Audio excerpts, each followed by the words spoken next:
جو نماز نہیں پڑھتا اس کے ساتھ اٹھا بیٹھا مت کرو، کیونکہ اس پہ آسمان سے لعنت اترتی ہے۔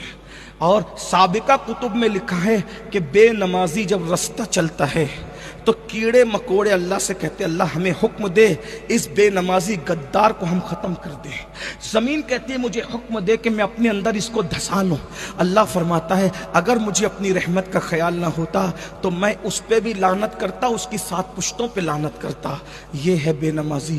بے نمازی کو کہاں امان ملے گی؟ آج مسلمان کہتے ہیں پریشان ہے، بیٹی کو رشتے نہیں آتے، روزی کا مسئلہ، سب کہتے ہیں اب مسئلہ کیسے حل کرنا چاہتے ہو؟ تعویذ دو، دعا کرو۔ علماء موجود ہیں، میں تمہیں نا امید کرنے نہیں آیا۔ آپ نماز چھوڑ کر کسی سے بھی دعا کرائیے، آپ کو کسی کی دعا کی برکت نہیں ملے گی۔ علماء موجود ہے، کیونکہ حدیث ہے، صحیح ستہ کی حدیث ہے۔ آقا فرماتے ہیں کہ جو نماز چھوڑ دیتا ہے اللہ صالحین کی دعا سے اس کا حصہ ختم کر دیتا ہے۔ نماز چھوڑنے والے کو صالحین کی دعا میں کوئی حصہ نہیں ملتا۔ پھر آپ کیا کہتے ہو؟ پیر صاحب کی دعا میں اثر نہیں ہے۔ او اس کی دعا میں اثر ہے، تو اس کا اہل نہیں ہے۔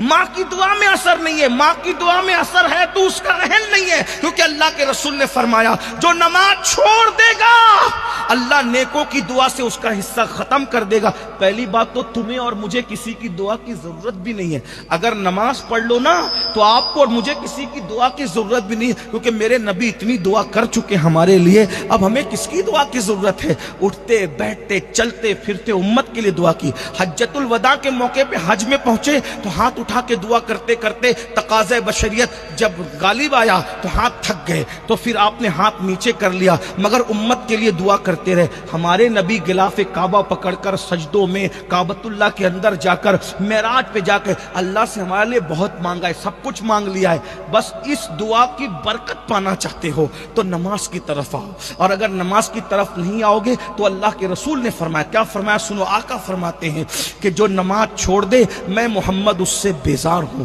قیامت کے دن اس کا میرا کوئی وعدہ نہیں ہے، اس کے لیے میرا کوئی وعدہ نہیں ہے۔ میں اس بات پر آتا ہوں تو اپنے جوانوں سے کہتا ہوں اگر مجھے یہ پتا چل جاتا، جے پور کے لوگ یا سنی لوگ یا مسلمان مجھ سے کہتے کہ امین القادری تو ہم ایک ایک کے پیر کو پکڑ کر بول کہ ہم نمازی بن جائیں تو ہم نمازی بن جائیں گے، تو میں ایک ایک کے پیر پکڑ کے کہہ لیتا کہ نمازی بن جاؤ۔ وجہ بتاؤں؟ کیونکہ مجھے پتا ہے، ہم نے جو روایتیں پڑھی ہے بزرگوں سے سنی ہے اس میں یہ آیا ہے کہ مولا علی نے فتویٰ دیا بے نمازی کافر، فاروق اعظم کا فتویٰ ہے بے نمازی کافر، عبداللہ ابن مسعود کا فتویٰ ہے بے نمازی کافر، اسی طرح سیدی اعلیٰ حضرت نے 100